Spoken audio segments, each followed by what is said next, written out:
নমস্কার। আজকে আমি একটা পেটের ব্যায়াম করে দেখাবো। বসে বসে করতে পারবেন, কোনো অসুবিধা হবে না। আপনারা যারা দাঁড়িয়ে করতে পারবেন না তারা বসে বসে করবেন এবং পেটের জন্য খুবই ভালো।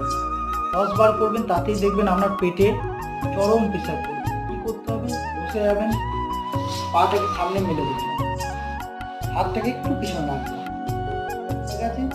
এবার কি করবেন? জোড়া পায়ে হাতটা বুকে টাচ করবেন এভাবে।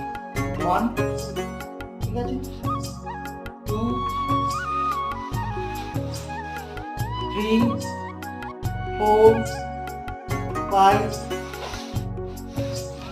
6, 7, 8, 9, 10। দেখবেন খুবই পেটের জন্য ভালো এবং গোড়ালিটা উপরে রাখবেন। পেটের জন্য খুবই 10 বার করবেন, তাতেই আপনি বুঝতে পারবেন। ভালো থাকবেন, সুস্থ থাকবেন।